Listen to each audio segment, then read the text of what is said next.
Si quelqu'un est en Christ, dit l'apôtre, il est une nouvelle création.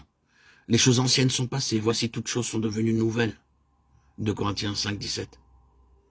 La vie chrétienne est justement cela. En principe, la croix a opéré ce changement. Il y a une différence entre la place où nous étions, ce que nous étions auparavant et ce que nous sommes maintenant. En Christ, il y a un homme différent par la foi. En Christ, nous devenons une création différente. Dans la résurrection de Christ, le vieil homme a été remplacé par un homme entièrement nouveau. Se présente maintenant à nous la nécessité, en premier lieu, d'accepter cette position. Nous ne parviendrons jamais nulle part en Christ, nulle part dans le chemin qui nous mène dans le royaume de la plénitude, avant d'avoir accepté cette position où nous avons été mis par Dieu dans la mort de Christ. Dieu nous dit en fait, vois-tu, en ce qui me concerne, tu es toi-même un homme mort, une femme morte. Je te demande de reconnaître que lorsque mon fils mourut, tu mourus en lui. Lorsqu'il ressuscita, tu ressuscitas aussi en lui. Et que maintenant, tu es une nouvelle création. Avant de reconnaître cela, tu n'arriveras jamais à rien. Lorsque tu le reconnaîtras, tu seras en mesure de prendre ta place dans la réalité de Christ ressuscité. Tôt ou tard, notre croissance spirituelle rencontrera ce principe sous la forme de la souffrance et de la discipline.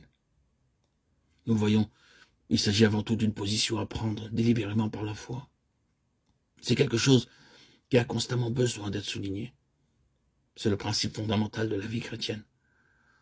Nous devons consentir au verdict que Dieu a prononcé sur nous, en ce que nous sommes par nature. Nous n'avons pas analysé minutieusement si ceci est bon et cela est mauvais, si ceci n'est pas aussi bon et cela n'est pas si mauvais. Dieu dit, tout ce que tu es en toi-même a disparu en mon Fils.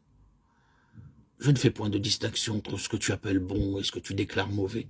Je te regarde comme étant entièrement sous la condamnation. Il n'y a point de juste, pas même un seul.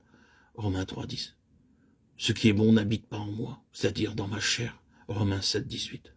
Oui, il est primordial, il est vital que nous saisissions de ce principe fondamental de la vie chrétienne.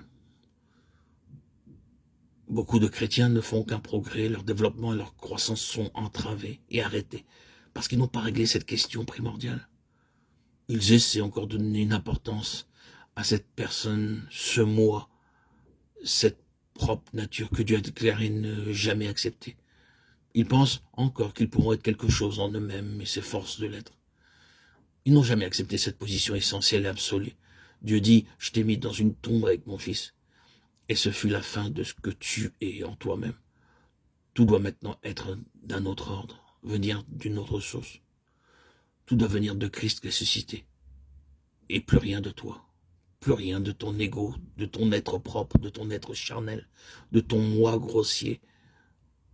C'est là la clé qui ouvre le chemin. C'est là le sésame qui ouvre la porte toute grande à la plénitude. Lorsque nous avons renoncé à notre moi, à notre être charnel, lorsque nous avons réellement reconnu cela et que nous prenons cette position par la foi, il y a alors plus de limite à ce qui peut être fait dans notre vie chrétienne.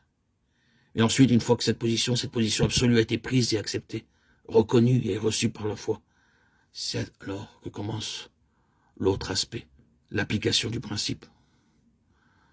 Nous acceptons bien sûr cette position comme base, la reconnaissons comme le verdict même de Dieu. Et ensuite, le principe de la croix commença alors à agir en nous.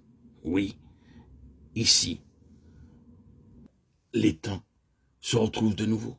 Premièrement, le passé. Nous avons été crucifiés avec Christ. Romains 6, 6, Galates 2, 20. Puis le présent, Paul dit, portant toujours avec nous dans notre corps la mort de Jésus, afin que la vie de Jésus soit aussi manifestée dans notre corps. 2 Corinthiens 4, 10. Et encore, je meurs chaque jour. 1 Corinthiens 15, 31. Et enfin, le futur. Son inspiration était, ainsi je connaîtrai Christ, et la puissance de sa résurrection, et la communion de ses souffrances, en devenant conforme à lui dans sa mort. Philippiens 3, 10.